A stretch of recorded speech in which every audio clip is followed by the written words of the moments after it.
Hello again, everybody, from Heinz Field in Pittsburgh. Same trip, same result for the Browns. They lose again. They haven't won here and have only won once since the place opened up, but they haven't won here since 2003.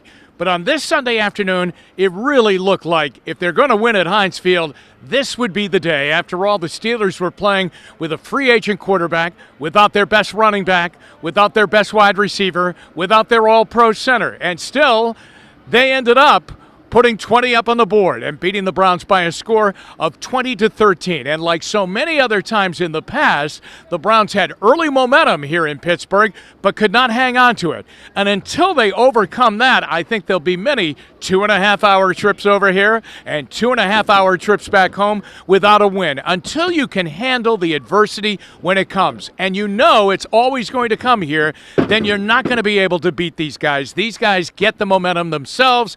This place gets roaring, and the Steelers end up with a predictable result, at least over the Browns. They beat them. And isn't it ironic that two young journeyman free agent quarterbacks really end up ending the Browns' chances of going to the playoffs? Go back about 4 weeks ago.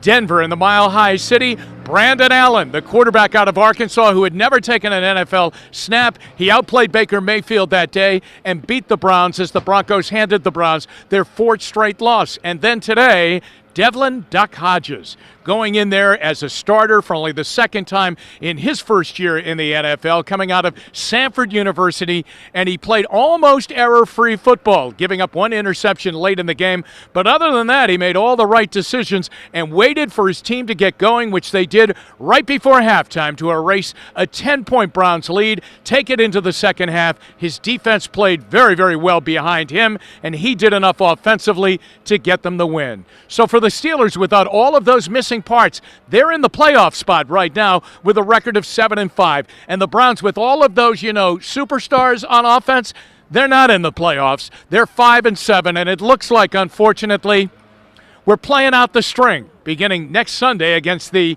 one-win Cincinnati Bengals. Coming home from Pittsburgh, same result, 20-13 Steelers. I'm Jim Donovan for WKYC.com.